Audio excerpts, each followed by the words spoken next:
The footage Young and Ace hoped would never surface is now everywhere crystal clear, capturing him alongside Foolio's shooters just before the hit.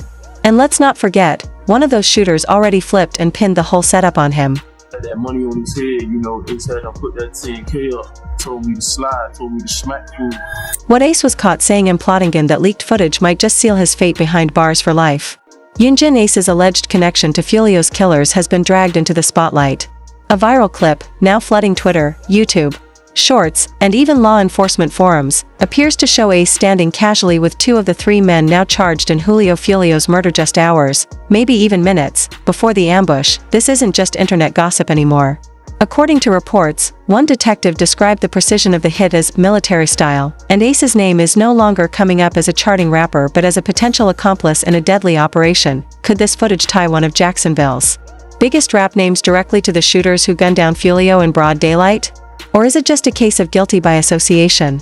Within minutes of surfacing on Reddit's Unsolved Hip-Hop Murders thread, the clip was clipped, shared, analyzed, and reposted by blogs and IG giants like No Jumper and DJ Academics. The caption that lit the fire was simple but damning, Yungeen.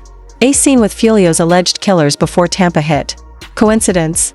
The video appears to show Ace at a Jacksonville studio party, casually talking with Sean Gaywright and Dave Murphy, two men later named by Tampa PD as armed suspects in the murder of Charles Jones, aka Foolio, and here's the wildest part: law enforcement isn't denying the footage.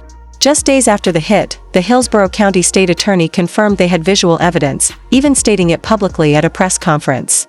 Detectives used footage from the scene, license plate readers, and phone logs to identify two vehicles and link them back to the suspects. Now, that same footage is being analyzed frame by frame, not by law enforcement, but by the internet. Fans, bloggers, and even people close to Foolio are all asking the same thing: why was Ace with them? And more importantly, what did he know before Foolio was gunned down in a hotel parking lot? To grasp the weight of this moment, you have to go back. In 2018, young Ace's brother and two of his closest friends were killed in a drive-by shooting. A tragedy that shook the Jacksonville music scene. Just days later, Foolio's cousin, Zion Brown, was shot and killed inside his own home. Foolio spoke openly about the grief in a raw and emotional interview. That night he died, so that's my head up. I'm like, damn, holding grudges with like that thing, like that's crushed me, bro. Just a few months later, Foolio was seen wearing a Rest in Piss 23 shirt in open mockery of Ace's slain brother. At that point, it wasn't about music anymore. It was blood in, blood out. And over the next few years, that blood kept spilling. Ace was shot. Foolio was ambushed. Both lost people close to them. To outsiders, it might have looked like just another rap beef. But if you paid attention, the videos, the subtweets, the clubhouse whispers, you knew it ran deeper. Then came the breaking point. Foolio was killed, gunned down in Tampa on what was supposed to be a weekend of celebration. Good, I just shooters. I just kept telling him, dog. He wasn't really saying much. I ain't really hear him say shit, really, cause the gunfire was so loud. I already knew. I stopped the car because he wasn't responding. I heard him take his last, bro. Foolio's driver, Omera 55, later gave a haunting account of those final moments watching Foolio bleed out in silence as bullets ripped through the car. Now, new footage has surfaced, placing Ace alongside the very men believed to have pulled the trigger. So what happens next? That's where things get complicated.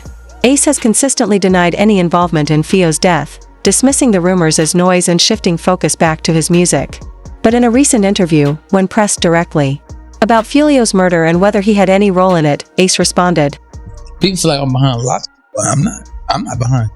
I'm working, I'm grinding every day. I'm grinding like I said." And while Ace's denial might sound definitive, the timeline tells a different story. Less than 2 weeks before Foolio's death, online chatter had already started to build rumors of unusual activity in Jacksonville, particularly around Ace's crew and a group of out-of-town hitters. By the time Foolio touched down in Tampa, those whispers had escalated into full-blown conspiracy theories. Now, with 3 men officially charged, 2 of whom appear publicly alongside Ace in the leaked footage, those theories are sounding less like speculation and more like calculated truth. Let's talk about the alleged shooters. Isaiah Chance, 21, a known member of ATK, is believed to have played the role of lookout, tracking Foolio's movements in the lead-up to the hit. But surveillance suggests he wasn't just watching from a distance, he was embedded. Some rumors even claim Chance attended the birthday party, blending in with the crowd like everyone else, hiding in plain sight. Then there's Alicia Andrews, also 21. She's linked to the suspects and believed to have acted as another lookout. But due to her pregnancy, she's reportedly not facing the death penalty. The idea that she helped orchestrate a killing while expecting a child adds an unnerving layer of cold detachment to this already dark story. The depth of the plot becomes clearer when you consider the level of planning involved.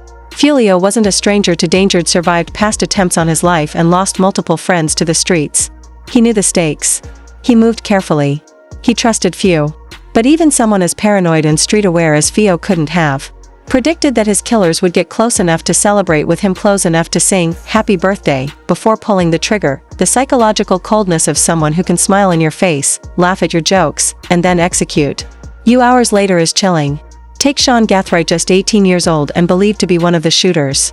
For someone that young to maintain total composure for hours while sitting next to their intended target speaks volumes about the level of training or desensitization at play. Then there's Rashad Murphy, 30, a confirmed member of the 1200 gang and thought to be another of the trigger men. At his age, Murphy wasn't just involved, it was likely the veteran presence, the one with the experience to coordinate, to ensure the plan went off without a hitch. When law enforcement finally caught up with him on July 29, 2024, he didn't go quietly. A standoff erupted in Jacksonville, ending only when Murphy was subdued, guns blazing. He knew the game. He knew what was coming. His cousin, Davian Murphy, 27, and also tied to the 1200 gang, might be the most unsettling figure in this entire operation. After the shooting, Davian vanished. He was on the run for over 6 months before being arrested on January 6, 2025, back in Jacksonville.